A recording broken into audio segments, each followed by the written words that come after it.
Oh, hello, Samantha. Hello. Greetings to Yes, everyone who's please. watching us. Greetings everyone.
Bernard.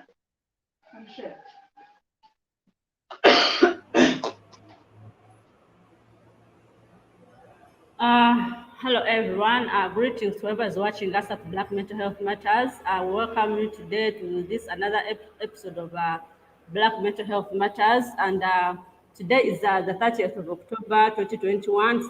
It's the last Saturday of October, but it's not the last Saturday of the Black Mental Health Matters shows. Today we are going to discuss a very insightful topic. Black Mental Health Matters, we are streaming live on United States of Africa Facebook, on Black Mental Health Matters YouTube. We are also streaming on Black Mental Health Matters LinkedIn. Please follow us, like us, and join the conversation. Today we are going to talk about something that's not so common.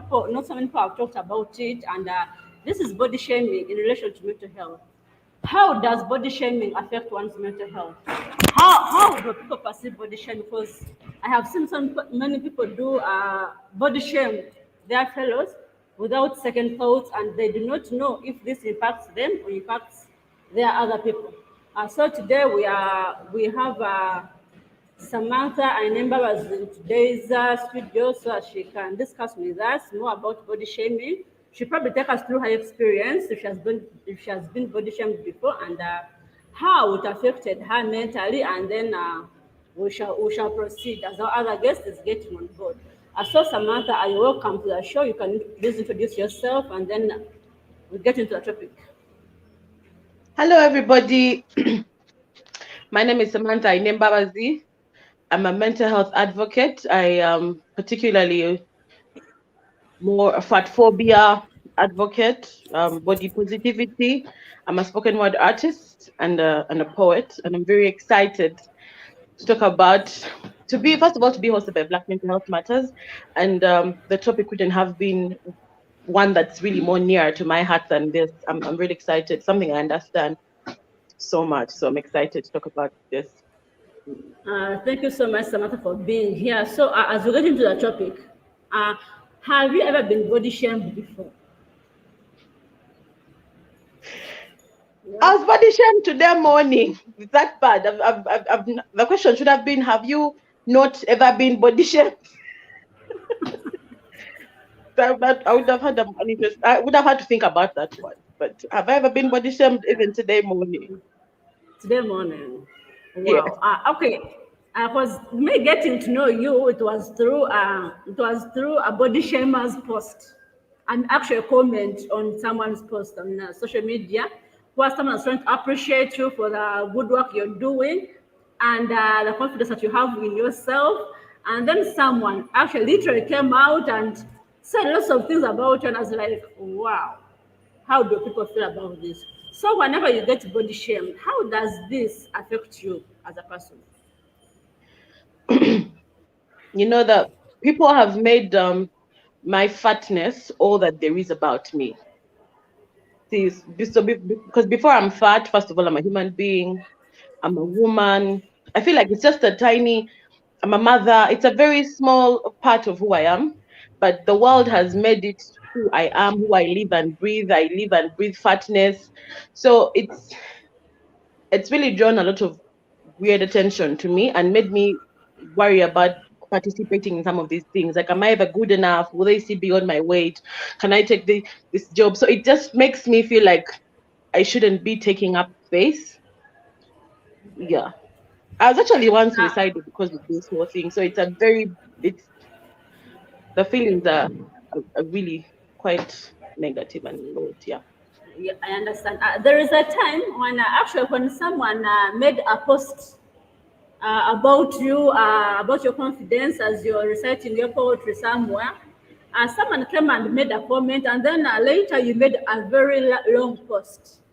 And at the end of that post, you asked them, "Is my weight sitting on your dreams?" So, is there okay? Is there a moment in your life where you have? Because actually, in that post, you said you were born 4 point something kilograms, and you said you have never seen a small day in your entire life since your birth. Mm. So, are there moments in your life where you have been body shamed and you feel like I need to do gymming, I need to do this, reduce my weight so I can fit in? Has that fitting in kind of thing come to you? Yes, it started coming. As a child, like I said, I was a heavy child. So as a child, that fitting in thing started right from my parents. They're trying to like see what to do, but it's very difficult to explain to someone that is young why they cannot eat like their age mates are eating, why they can't do particular things because of weight they didn't even give themselves, right? So now the mantle, I think they did everything growing up. Although if you've been in the supplements business from like 2000, the early 2000s, you know about is it Swiss Guard, GNLD, and hot water, like Right. everything. Yeah. Okay. And then as an adult, when I could actually make my own decision, I have tried. That's the thing. I have tried. I could say I'm a dropout of so many, but I'm a dropout that goes back to school. Like I try, I drop out. So I've tried. But I think that the reasons why I've kept failing is the reasons why I do it. It's important to change your body because you love it, not because you hate it. Because then there the frustration when you do something and you don't lose a kilogram in a month, that's like a whole binge eating for like a week and you're adding like another 30 kgs. So I have tried. Even right now I'm in the process of trying, but I have to answer your question. I've reached, yeah. So, whenever, because you say you've been backsliding, you try and backslide, you try and backslide. Is it because you lack motivation or because you have seen that this thing of fitting in does not actually work for you? It's not that I lack motivation but there's so many reasons that would make somebody start something and stop. Yeah. The most recent thing being I got sick a few months back. I started again a few months back, then I got COVID. So it's very difficult to exercise and breathe at the same time when you have a pandemic that messes with your lungs. Really, it's not something easy. So I don't say that it's something that I lack zeal or motivation. It's just that also my goals, by the way, are not to lose weight. Let us start there. My goals are to be fit, to be able to get around. That's not the point. So even if I say I've been doing it for some time, people would say, but you're not changing anything because that's not my point. That's not the goal. If it comes, it's a plus. But my point is to be able to get around, to do things on my own, to be fit, and I feel like, yeah, you should take me dancing and you see, I've achieved what I'm trying to achieve. Wow, I just like you enjoy what you enjoy yourself, and this means that whoever is out there trying to bully you, to say you're fat, say you're oversized, they should just understand that is you. You are not trying to be like them. You're not trying to fit in. You are trying to be you. But Hmm. now, in relation to mental health, has this ever put you down, like made you feel so depressed because other people are not like you? Because as a child, usually see these silly people run around, play so much, things that you cannot do because you're heavy. Has that made you depressed at some point in your life where you felt like, why me? Why can't I do this better? Has it? Um, First of all, there's nothing I can't do. I'm not heavy. I do make sure that I keep fit. At least I walk around the house or I do something. So there's nothing I can't do unless maybe say if it needs to fit into a harness. I tried to go bungee jumping and the whole harness thing couldn't get on and they're like you can jump without the harness, but first time here that if you die, it's your business. So Okay. there's nothing you can't do. But yes, Uh, actually, the biggest cause of my of the mental health issues that I deal with is actually, yeah, it's a very big contributor. It's actually sometimes it's the only contributor. Yeah, okay. because with certain things, the job interview I went for, I won't mention the place, and I was qualified for that job. And then finally, there's that stage where you meet the managers and everything. Yes, yes. And this person asked me, he's like, "Can I ask you a question?" I say, "Go ahead. Will you manage to walk around and do the work because you?" And I'm like, "I don't know. Am I applying to join the police as a traffic person? I didn't read the job description. I don't see where it says I'll have to work on." But so those things, Okay. when you don't get the job, that's a bad Yeah. day for you, because you're like, did they not give me the job because of this? Or Yeah. relationships, you don't feel like you're worthy of love and of, like, so you don't do it all together. Or even friends, there are certain things that you see that happen that people leave you out of, and you're like, okay, did they? So that every day of your life there will be something that will remind you of how different you are, and then it never ends well. There are very few high moments really from that, the Yeah. difference. It's always ends in self-loathing and, you Yeah. know, yeah. I remember back in school, primary, high school, we used to have these sports competitions where we have to run, we have to play netball, basketball, we have to do football.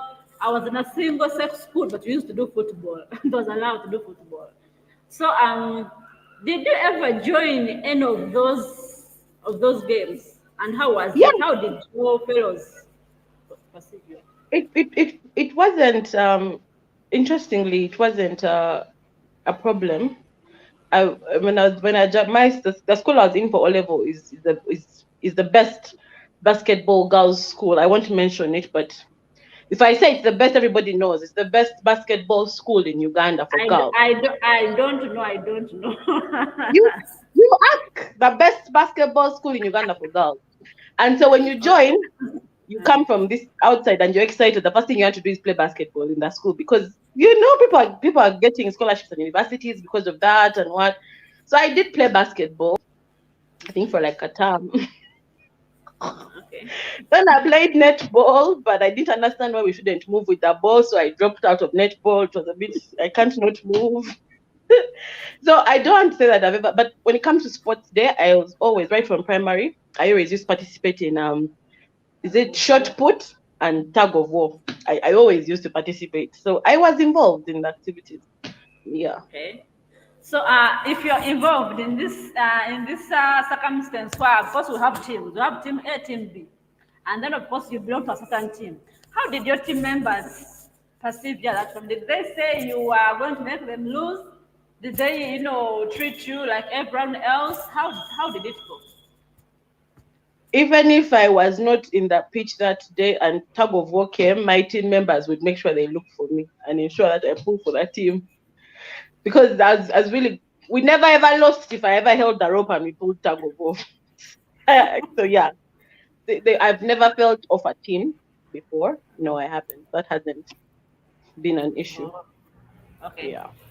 So, at one moment, have you ever been in a society where people have not, besides school, have you like moved out and say going to a supermarket, to a restaurant, to wherever, and people gave you this kind of look of who are you?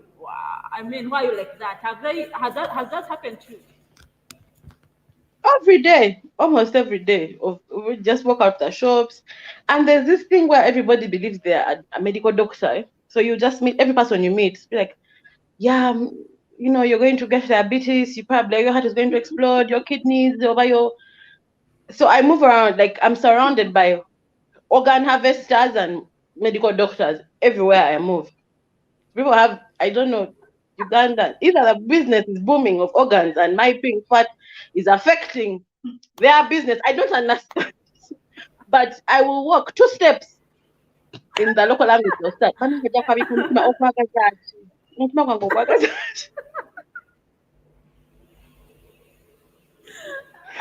even Okay, unclear and because, like, people. everybody has a certificate in medicine when it comes to a fat person. You know, you'll walk out and you're limping, you've really like you've hurt your leg, something has cut you, right? It's like it's all that weight. You're so what? I'm like, I have a guys, I've hurt myself. Even if I was 1 kilogram, I would not be able to walk. So everything that happens to you is affiliated to your weight. I'm talking about auntie myself but now guys, what if I'm hungover? Have you thought about that?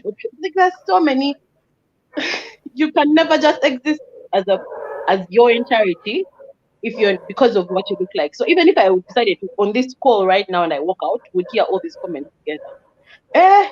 Mama. Like it's just terrible. Some supermarkets actually refuse to sell to you some things and they're making money. Like you go, you pick out mkwano, nanga nino mwala miaka jo. I have a daughter your age. I wouldn't advise her to on that way to buy this. I'm like, what if I'm shopping for somebody else? Have you thought about that? We are everywhere, everywhere. But I like the way you turn this drama into jokes. Eh? I like the way you turn the way people treat you into something that's funny. Eh? Anyway, so when people do such things, how does it make you feel, you as a person? Does it make you feel out of place? Does it make you feel less of a human being? How does it make you feel? Before it used to completely, of course, it damages how you feel about yourself. It affects how you move, how you interact with people, where you go, where you don't go. But lately, I first assessed the person before everybody would easily affect me. But lately, I assessed the person. You know that these days, we are moving around with our problem on our faces. Like you look at somebody, they'll look at me and start like you see that post where you saw me from, right? A lot of people had a Yes. lot to say, but you realize I didn't respond to them. Like you'd say Yes. something, I'd click on your profile and look at your picture, and I'm like, okay, I can lose my weight. What are you going to do about your face? What's the plan? You see, these days it depends on the person. Like how you look affects how I relate with you. Because there's certain people who you look at and I'm like, Bambi, I understand why you're angry. I would be angry if I looked like you. And I keep moving. But some of Okay. them, of course, get to me because some of them ask personal questions. Do you hope to get married? Do you hope to do this? And of course, they affect how you feel about yourself for like the next 1 month. And you're sad and you're anxious. And then in the middle there, you have like get like eating disorders. So many to be like a ripple effect of so many negative things that will come out of just that one comment from somebody. Okay. Okay. Yeah. So, now in relation to mental health, because today we are discussing mental health, Black mental health matters. How has that one affected? Do you, at certain points, besides feeling depressed, do you feel like something is practically wrong with you? Besides people asking if you have hypertension, if you have, if your heart is going to burst, if you're going to do that, do you ever feel something that's disturbing you mentally from these Of unruly course, comments from people? it does. And the saddest thing is that it's not even about just the bad comments. Sometimes even the good ones. Like somebody walk up to you and tell you that they feel you're confident, and people think it's a good thing to tell people that. But what they mean is that for your sides, because why don't they go and tell Rihanna they think she's confident? They believe she's supposed to be confident because she's Rihanna, right? So somebody will mean well and they'll be like, I love your confidence, and you mean and I'm like, you mean for a fat girl, right? And that will just tear down your whole experience and it mentally you start to imagine maybe the world would be better if I wasn't. And then the point that actually affects the most is your friends and family. That's where the mental health problem comes in. Because your parents are being asked all these questions, you let the child go. How can you have such a fat child? You've done nothing about it. And the sadness that they feel, the way their mental health is affected moves on to you. Or like your friends will be in a park and someone they say something like, let's go and beat up this person. And you're like, do people have to go around defending me? It affects you. Like maybe the world would be a better place if I wasn't in it. Let's fight. We'll be happier. So you start feeling like I'm the problem. That all these people can't be the problem. So maybe if I remove the problem, the world would be a better place. Yeah. And how is your family? How does your family perceive you? Are all of you in your family the same size? Sorry, we've lost Samantha, but she'll be back shortly. We're discussing body shaming and mental health, and she was actually taking us through how people come to you feeling pity, but then they presume to be giving you what you need to hear. They tell you things. I was asking you, I welcome back. Sorry for the connection bit. Yeah, my I was connection is asking you, really good. yes. In your family, are you the only one with the extra size? Is everyone like you? How do they perceive you? How do you guys, from a young age, how has been the treatment from your parents, from your siblings? I don't. From my family, we are not small people. But I'm the fattest though. But we are not small. I wouldn't say that I'm in a family of small people and I'm the anomaly. No, we are not small people, though I am the fattest. And what comforts me is that my mom had some really fat days. My mom was really fat when she was, even when she had given, but after some time she lost the weight. So how do they perceive me? They're not negative per se, or they're not supportive. I don't want to. There's this term where people say glorifying obesity. I've never understood what it means. If like people start saying hallelujah to obesity, I don't understand what it is. But my family is not just people who cradle you and say, "Oh, Tafayo, about this and like this. This is fine." No, they'll say, your breathing has changed. You're breathing funny. I think it's time for you to work out, or you need to lose the weight." Of course, the people read the internet is a scary place. So people would go and Google and say maybe you'll cause hypertension, you'll die. They've really been supportive. They've injected a lot of money into this whole thing, trying to figure out how to lose the weight. I've seen a few what they call those things, hormone doctors and whatnot. But so yeah, my family has really tried to be supportive, but not in the way that people think that they'll just let you be. They've tried to put in the work, and we've tried to work as a team. Say you wake up in the morning and say, I want to try maybe keto, and say, so what do you need? I need to eat like this. I need to do this, and they'll ensure that you have what you need. So, but I'm not supporting the way that over leave it. Let the mama, don't worry, we love you. No, like pushing, but also it teaches you that the world is not as you think it is. That it's because me, my what people would say is wrong with me is visible. Like people can actually see it, but they will always find something to attack you with. So they've also learned how to build that resilient heart in me, that just that you it's like ochitimbi, but people are dealing with so many things in there that if the world were to know about them, it would be really devastating. So that's they've been supportive. It's been a bit of tough love, carrot and stick here and there. Yeah.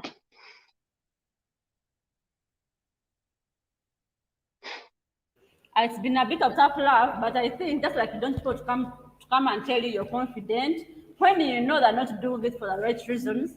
I think it would be better someone tells you straight away, this is not happening, this is not good, do this way, do this way, because that keeps you pushing. It keeps you pushing forward. Then when it comes to friends, do you ever have you ever gotten a friend, or have you tried to become friends with the people who have not showed interest in you because of your size? Has that one happened to you before? No, that unfortunately for me, that hasn't happened to me yet. Uh, could be because I'm highly into myself, and so I don't go around trying to make friends.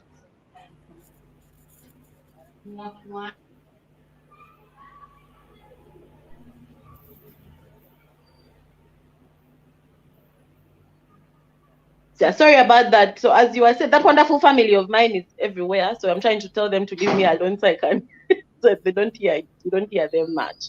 Yeah. So I've not. I'm more to myself. So the whole friendship thing is, when people approach me to be my friend, it's because they want to be my friend. I've not gone into the business of seeking out. Hi, do you want to? Does your squad lack a fat friend? Can I please join? No, I don't. I'm not. I'm not doing that. I'm not doing that. Yeah. Okay. Now, talking about social media, because apparently I got to know you from social media. I and you have not met physically. It's the very first time we Yeah. are meeting, and we are doing it virtually. Thanks to technology, Mhm. we are able to meet. And when it comes to social media, because I know social media can build you and can also break you at some point. So whenever people give out this kind of comments, yes, I know you will go and look at someone's profile and maybe see that picture and maybe see how they address. You also be like, okay, if you're better off than that, how would you behave? You might say that. But then, Mm. how does it impact you, both emotionally and mentally? For people to always come and say these things, because I remember when you are reciting your poetry, you had a top, a crop top, and actually, I remember someone made a comment that if you know your size, if she knew she had that size, she shouldn't have put on the crop top. And in my mind, I'm like, it's her. I mean, that was what she chose. She knew her size, and she knew she was going for this poetry thing, and she knew people were going to be looking at her. So whenever people make those kinds of comments over on social media, how does it feel? Does it make you feel like you aren't fitting again? Does it make you feel like when you go to gym now it's not about you feeling better about yourself, but about reducing size? How does it make you feel? Um, you see, that's social media is it's brutal, yeah, and Yeah. it's people just, for lack of a better word, people just talk, wow, like somebody would just see what how they feel. For example, the poem where the thing that they posted, right? I was overdressed actually. I was supposed to have less clothes than that. It was a poolside event. So ideally I should have been in a bikini for that picture. Yeah. But you see, the social media doesn't care about the story. So whoever people will see that they're like, why is she dressed like this? You yeah? For a poolside event, poolside. Guys, poolside. They think I should wear a gomesi. And people just social media, as an artist, I'm an artist, and also I do other things. But the most way for you to get gigs as an artist is to put your work out there. I don't do that thanks to social media, because I know that even if I'll get like maybe Claire saying, "Oh, nice poetry, you write so well," there'll be like 10 people saying all these other things about me, and then I'll have to hide for like 2 years, retreating away from society. So it's, how do I feel? I will not lie and say that I don't feel bad, because I look at the things that people are commenting about, and like I'm out there and I'm thinking, this is something about poetry, this is something about maybe mental health, this is something about things I'm passionate about, like defending human rights. So why in the mid, where in this post, yeah, about maybe domestic violence, does somebody refuse to pick the message and decide to go with what? With my weight. So it has really limited me as a person. I would have really been far as an artist, but because I fear to put my, if you look at my timeline, there's very few things. I have like headshots, and I don't have like video performances or something. And so it makes you, you lag behind, but also because you know what that can do to you mentally. Like somebody can easily read something and run and throw themselves in a moving car, or like take poison or something. You see, that day when that post was made, when I had just seen it, I was so excited. I first went around the house and I'm like, "Why? Oh, this person saw my work and I was happy." So I sat down to see if there are any people asking about my work, if I have any gigs. Sis, there was nothing like that. Like nothing like, what was the poem about? What did she perform? No. And I remember that day feeling like I need to deactivate my Facebook. I need to like just hibernate, and figure out a way to disappear from the face of the earth. Can you imagine? After a wonderful event like that, or there's a time when I was making a funny video, and it was meant to be on WhatsApp, but people these days have all sorts of WhatsApp, forward TV, WhatsApp, whatever. What that WhatsApp that can even save your status from 5 days ago. So I'm relaxing at home. I'm seeing myself in blogs for like, you've gone viral, so and so has posted. I'm like, what have they posted? And you know all the comments. I was talking about an issue that we're all going through as Ugandans, the fact that we did not get some money for COVID. And the comments were, she wants to bust, yet she also still wants money from the government. She wants to, I'm like, first of all, it was, so you wonder which social media is safe, because this is WhatsApp. I'm thinking this is my tribe. These people have my number. I've chosen them. We are friends, right? So they're the ones that I even made people go out, and people now all have all this picture about me. So where am I safe? Did I just sit home, confined to myself? Because as much as we have thick skin and we act like things are okay, it's not right. It's not okay. We are not okay. Like you want to have a day where you walk out of home and go somewhere and just come back home a normal person. Like you're back. But social media, people will take pictures of you, they'll go viral, they'll start posting all sorts of comments, all sorts of people will start GoFundMes for you don't even know about. I don't know whether you like it, and your mental health, you're just thinking, okay, I think that's the thing, it always ends up to feeling like probably the world would be a better place without me in it, because now I see all this drama, all this attention, and it's negative. So it heavily affects social media. Is we need it, but I really, really wish there was a way we would do without it, because it's such a brutal place. It's so right now it's helping us spread awareness about mental health. But if these comments are on, actually, I'm so happy this thing has no comments. You'll be seeing like things like she's trying to recruit fat people like her, Kainacha Kajumba, etc., and things that yes, yes, and it happens every day, every single day. You post, I graduated with a degree in this. You also came back with a degree in obesity. Are you happy about yourself? And you're like, at least say congratulations. First, say congratulations about my thing. You get that's what social media is. So people just talk for. Mm. Sorry for laughing, but you're funny. You make this conversation so lively. I like the way you turn people's ruthlessness into jokes. It's a Um, very so toxic coping mechanism, by the way. Very yeah, toxic. yeah. It has the other person indirectly, the person who's trying to bully you around. They see making fun of them and they're like, okay, it's not backfiring, you know? So it's kind of weird. Anyway, I saw you, you sent me a picture putting on a t-shirt with those words, that the same words you are having on the same t-shirt, size young, Yeah. which means the Mhm. size is mine. The size is mine, so mindless. So, do you wear that T-shirt out of confidence, or because you want to show people that it is me, just to go and mind your business, go and do your work? Or, I mean, why do you put on that T-shirt? What are you trying to spread? Okay, this word size young is actually if you're a woman in Kampala, Uganda, and you've walked, regardless the size you are, really, people will start told, but it's worse for fat people. So why I started the Size Yange brand is that it's to take the power from a word that was meant to be derogatory and turn it into something good. Like people will say those words to hurt people. Like you're moving and the whole border stage of like 24 even Size Yange, Size Yange, Size Yange. I'm the one who can handle you. And that is a very so so I'll tell you the story. I had before I got sweatshirts, I had a t-shirt that says Size Young. So I was at my para, and then this guy says, size young, and starts putting it on side turn, and I'm like, and he just looked at me. Like he couldn't believe it. It's like me calling you, saying something about you, and you're already owning it. Like let's say maybe I said you have short hair, right? I'm like, hey, madam, waka video campi. Then you turn and you have a shirt like short hair, don't care. There's a way that you take the power out of the thing that was meant to hurt you, and now you're Yeah. using it, and somebody is like, okay, where do I go from here? They are embarrassed. They are ashamed, and that's the whole point of the brand. It's not because it's something I'm proud of word, but it's because it's a word that has been used for years in Uganda to bring down women. People even use it for Yeah. sexual harassment. Someone will come and running at you and say, "Well, hitting your ass, size young," and you're very uncomfortable. They are pulling you here and there. So it's taking power away from a word because it's just two normal words are okay. Size young ideally should not mean anything, but Yeah.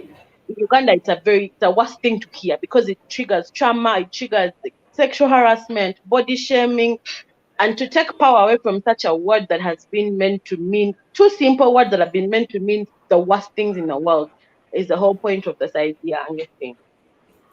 Okay.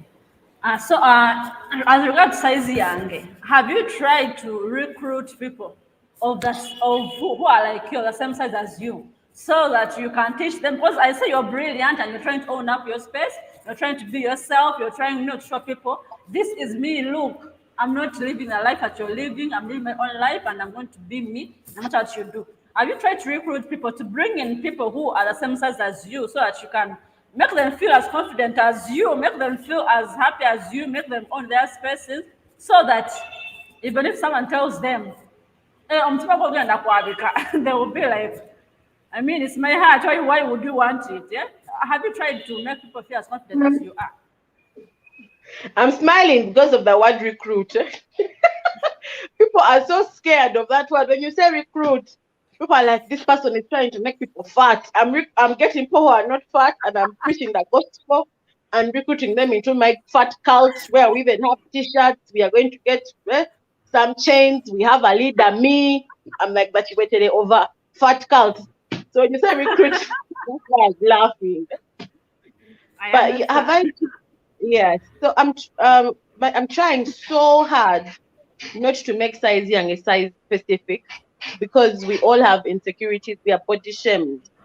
Unfortunately, body shaming. You know, you could body shame me today, but you walk out and you find somebody like Jake who has made it very vocal how he loves them, big, black, and beautiful. Yeah.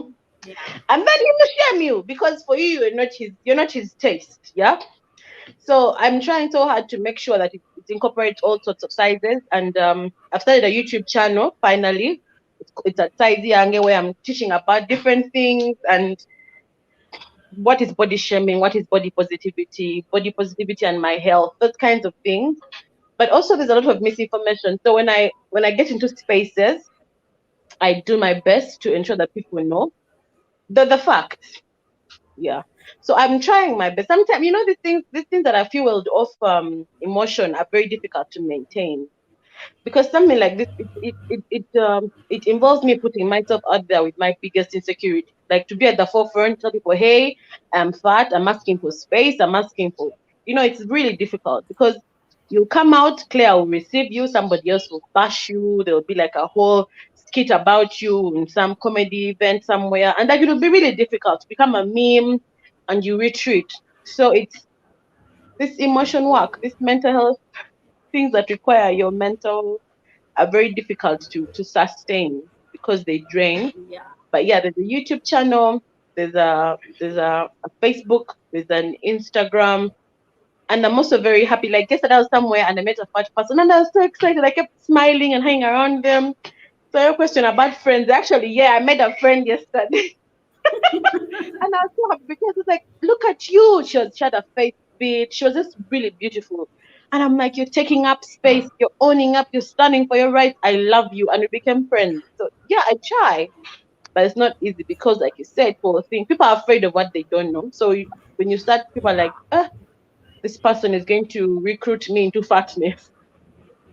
I understand. There's something that comes to my mind. In high school, whenever of course, I remember teachers used to tell us where to sit. Like, for example, in primary, we had to sit two girls and a boy in between, or two boys and a boy in between. I don't know why that was so. But you, when it comes to seatmates, how did they perceive you? Did they feel it was okay to sit with you? Did they discern you? How did it go?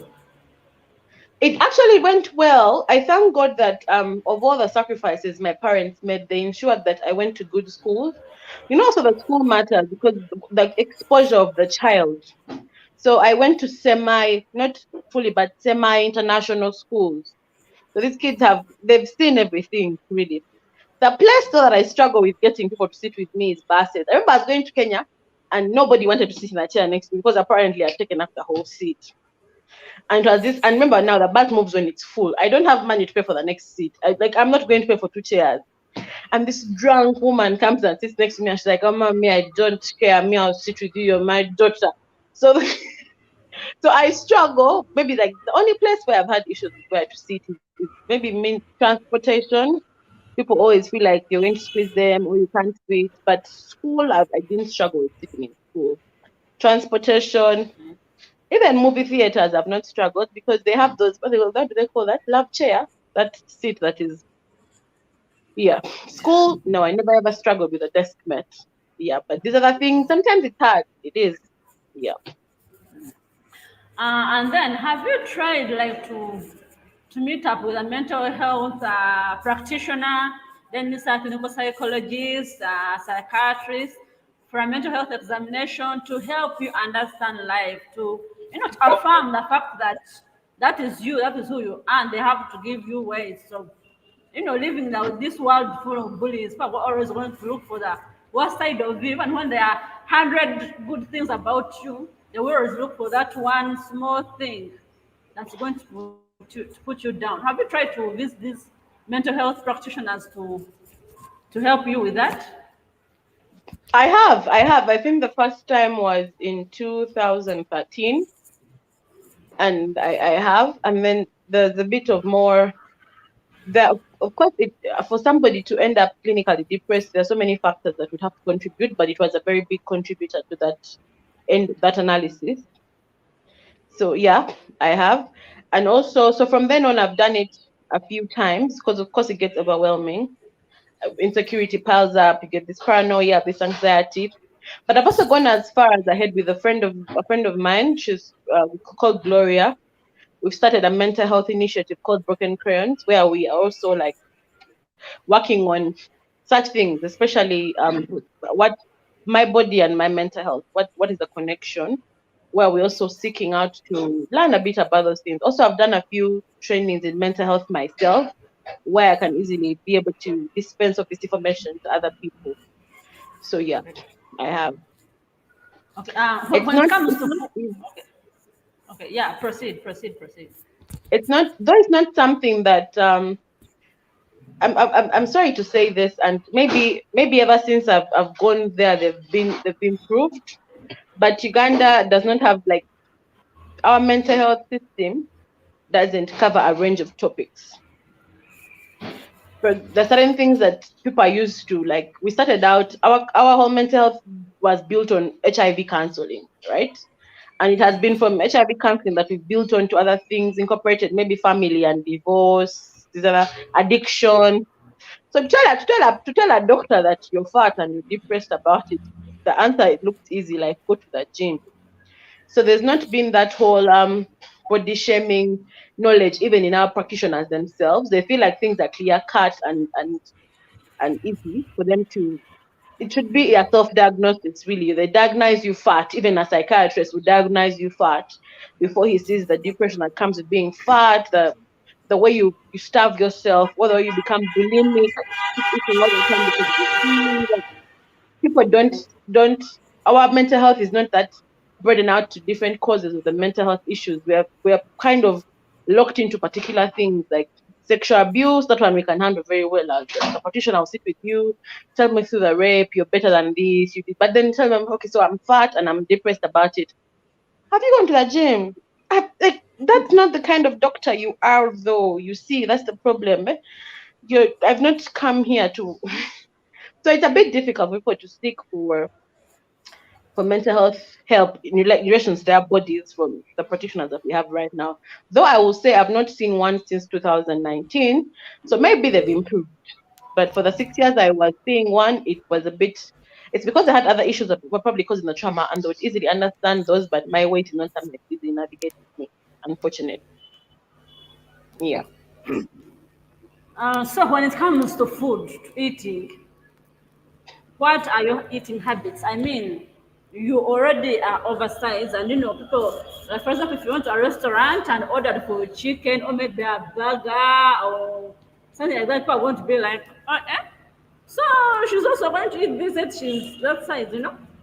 So, you as you, do you feel confident to eat those kinds of foods, or do you feel also they're going to add on your weight?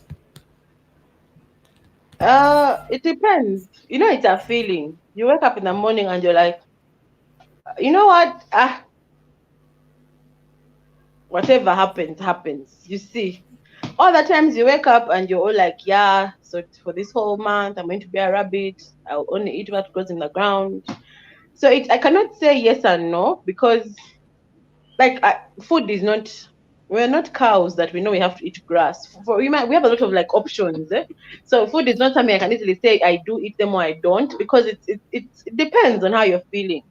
And for some people, not just myself, but for some people who struggle with body shaming and body positivity, food is actually a coping mechanism. So you find that some people actually, you would not be that fat. You could probably be your size, but you're the fattest person in your family. And people keep on picking at you at that. And before you know it, you blow up to be as fat as me because you found comfort in food. Okay, Actually, I okay, feel like it's okay, you proceed. for mental health and body positivity, people end up having a very toxic relationship with food based off body shaming and how people are received in society. So you find yourself, some people take it and say they will not eat. For example, in my senior one, in primary you're not made aware of yourself because you're all kids. But now in Form 1, we're studying forward like the Form 6s who are really old. There's a time when they're really old Form 6s, but they put on high heeled shoes, and so there's a way they would look at you and make you feel. Let's actually I developed ulcers in Form 1. I wasn't eating at all. They actually called my mom to school to beg me to eat. And I did not lose a kilogram or even half a kilogram, by the way. So it's not something that you cannot look at somebody and say this person is fat because they're eating a lot. It's not a clear cut thing. But because of that, people now you see me, I got an abusive relationship with food. I stopped. I hated food. I feel like you're the enemy. You're making me big. I'm not going to eat you.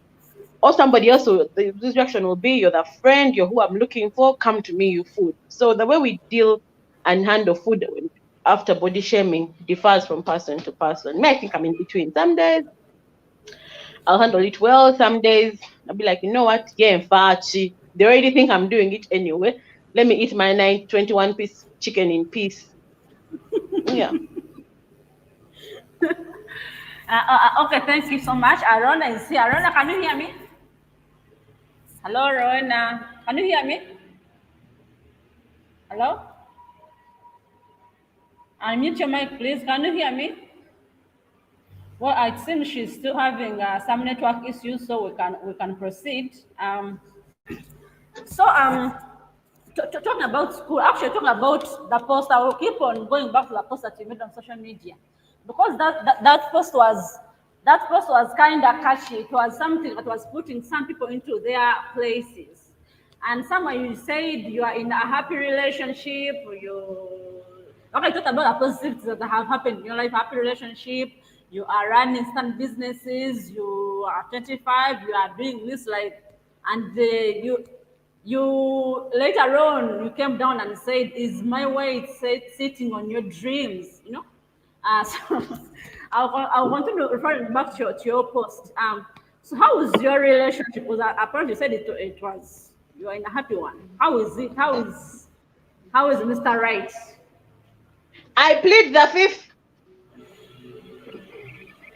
Sorry. I plead the fifth. Not the right you plead when the right to remain silent.